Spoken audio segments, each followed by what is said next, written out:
They told us zombies rot. They said they'd be slow, mindless things that fall apart. That was the lie we clung to, the one that kept us sleeping at night. But that was before we learned the truth. Before we watched a gray-haired corpse, skin sagging like wet paper, straighten its back. Before its wrinkles smoothed out like water pulling away from stone. Before its cracked, yellow teeth became whole and white again. Its voice, once a wet, guttural rattle, sharpened into a breathy, almost human laugh. In our world, the dead don't decay, they rewind.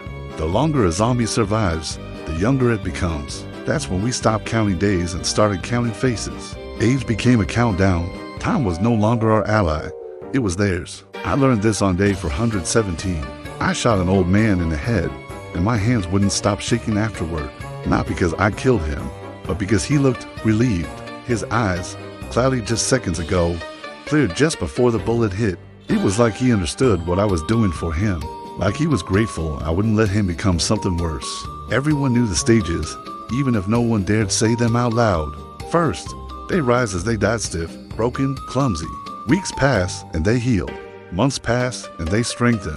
Years pass and they become fast, agile, their minds sharp. And if nothing stops them, no bullet, no fire, no blade, they just keep going backward. They rewind into teenagers who sprint without ever getting tired, into children who can crawl through air vents and cry to lure you closer. And finally, they reach the last stage, the one we don't name, the baby stage, small enough to slip under doors, light enough to be thrown, innocent enough to make your hands freeze while your brain screams that you just shoot.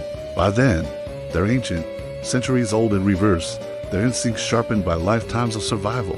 They don't need teeth or strength anymore. They just need to get close. They just need that one moment of hesitation when your humanity betrays you.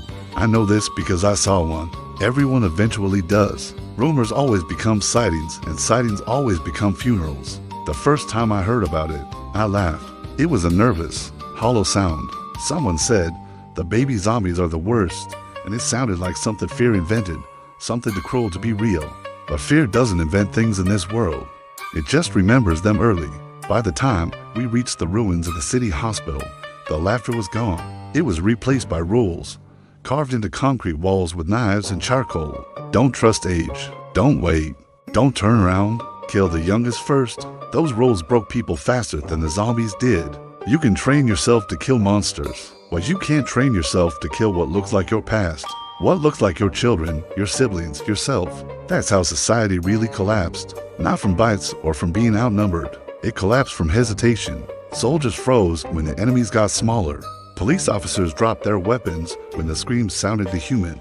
Parents refused to follow orders when the targets had baby faces. Every single refusal fed the plague, because every zombie spared just kept rewinding, kept learning, kept adapting.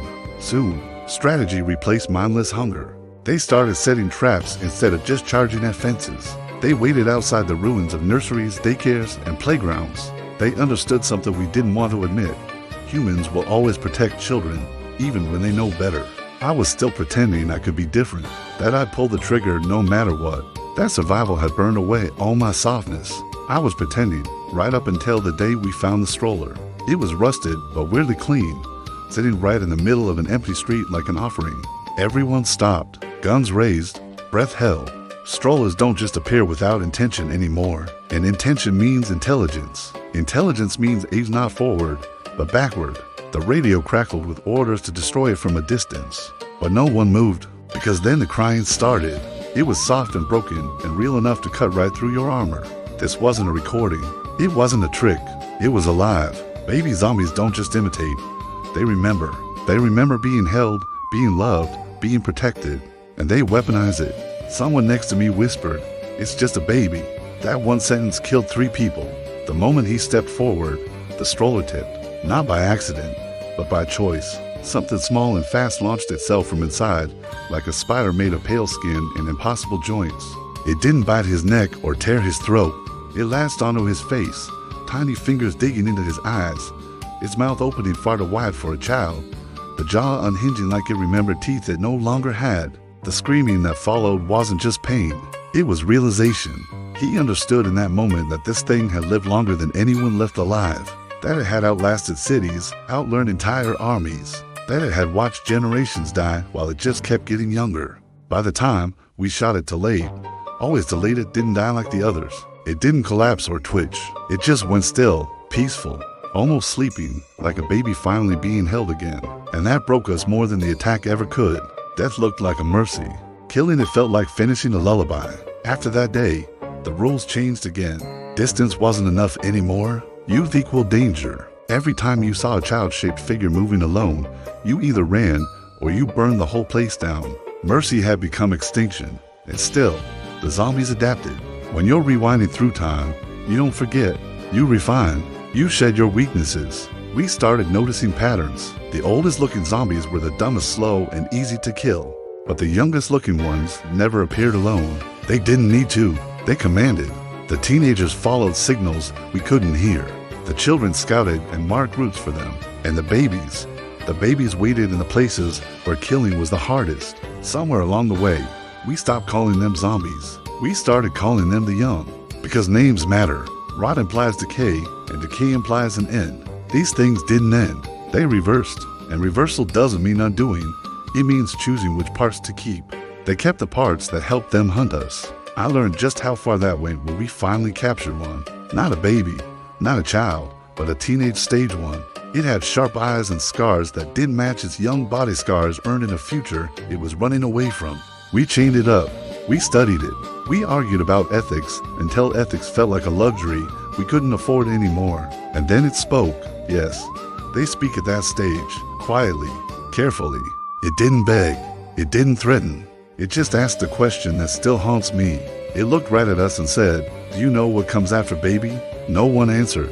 The idea of something beyond that final stage had never even crossed our minds. We just assumed rewind meant an endpoint, conception, nothingness, erasure. But the zombie smiled, a teenager's smile holding an old man's patience. And it said, "We don't disappear." When we demanded an explanation, it just laughed, a soft, sad sound. It told us that at the baby stage, when the body can no longer rewind, something else happens. Something lighter, something faster, something that doesn't need flesh. That's when we burn the room. Some knowledge isn't worth surviving for.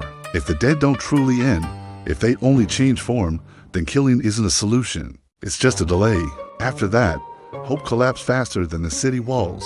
Every victory felt temporary. Every shot fired only reset a timer. Because even when you kill the youngest one you can find, you know that somewhere an older one is still out there, learning how to become something worse. And now, as I write this, yes, I write, because stories are the only way to slow time down. I hear crying outside my shelter.